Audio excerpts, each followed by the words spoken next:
Je suis ici au nom du ministre de l'Innovation, des Sciences et du Développement économique et ministre responsable de Développement économique Canada pour les régions du Québec, qu'on connaît plus sous le nom de DEC Canada, l'honorable Navdeep Bain. Notre gouvernement veut favoriser une société entrepreneuriale et créatrice. Une société où les entreprises ont les appuis nécessaires pour croître et créer les emplois de demain. Les Canadiens font très bonne figure dans le démarrage d'entreprises et on veut que ça continue ainsi. Accès Microcrédit Gaspésie est un organisme à but non lucratif, un partenaire important de la communauté. C'est grâce à des organismes comme celui-ci que l'économie de la Gaspésie peut croître et se diversifier.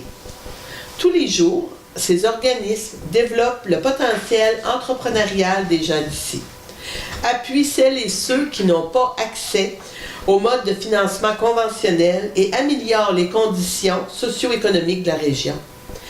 Notre gouvernement a également à cœur la dualité linguistique du Canada et l'essor des communautés de langue officielle en situation minoritaire. C'est pour cette raison que Développement économique Canada accorde à Accès Microcrédit Gaspésie une contribution non remboursable de 99 000 $.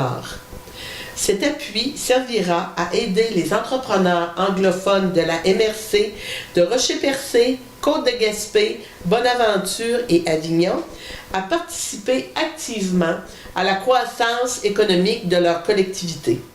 En terminant, je souhaite la meilleure des chances aux entrepreneurs de la région dans la poursuite de leur activité qui contribueront assurément à la prospérité au sein de leur communauté.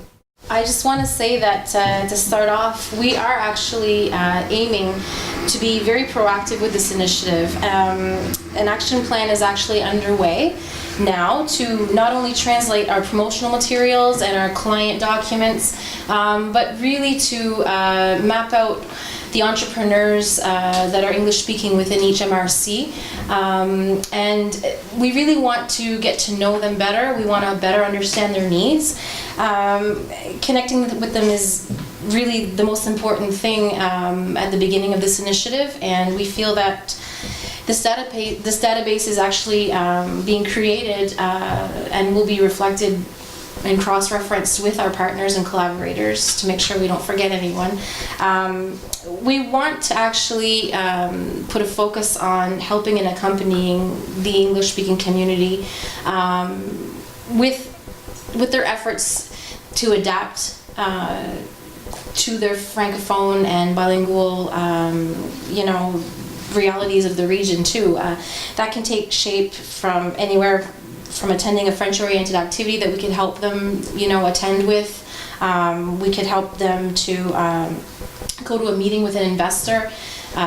Really, anything that's related to their growth as an entrepreneur, we can certainly help with that.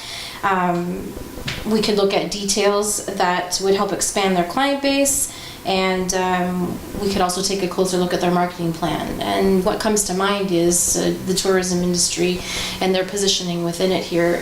Sometimes a lot of English speakers need that extra help to be able to better be positioned in that industry. And so in reality, our goal is basically to engage the Anglophone entrepreneurs within our actions that already exist in our services so that they can take full advantage of equitable opportunities to start or grow their business. And as far as the investment side goes, of course, with our outreach to the established entrepreneurs, we would be investigating the interest that they may have and the engagement capacity to eventually develop a fund dedicated to Anglophone community here. So having said all of that, I'm really pleased as an Anglophone myself to see that this initiative is actually happening, and as a former entrepreneur myself, it's really impressive that these services are going to be now accessible to the English-speaking community here. And we look forward to meeting with all of the entrepreneurs in the English-speaking community and in the First Nations communities in the region, and we look forward to those results. Accès Microcrédit Gaspésie, on est un organisme à but non lucratif qui vise à soutenir les gens, les individus qui voudraient démarrer un projet d'affaires ou prendre de l'expansion et qui ont difficilement accès au crédit conventionnel. Donc, les raisons pour ça sont variées. Ça peut être un historique de crédit difficile, ça peut être parce que le secteur d'activité n'est pas soutenu par les organismes existants ou par manque d'économie pour mettre une mise de fonds. Puisque nos fonds sont constitués de dons et de prêts de gens de la communauté, ils sont considérés comme de sources privées. Okay. Y a-t-il d'autres critères en dehors de ça?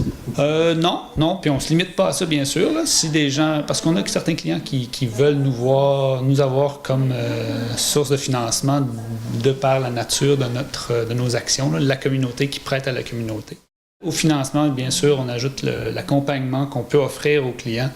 On appelle ça l'accompagnement de proximité, qui prend la forme d'une présence continue avec l'entrepreneur pour offrir des conseils, réfléchir avec eux à leur projet d'affaires, avoir un regard extérieur, là, mais à leur apporter des offres d'ateliers à l'occasion s'il y a des besoins qui émergent dans leur gestion de leur entreprise et qui gagneraient à développer.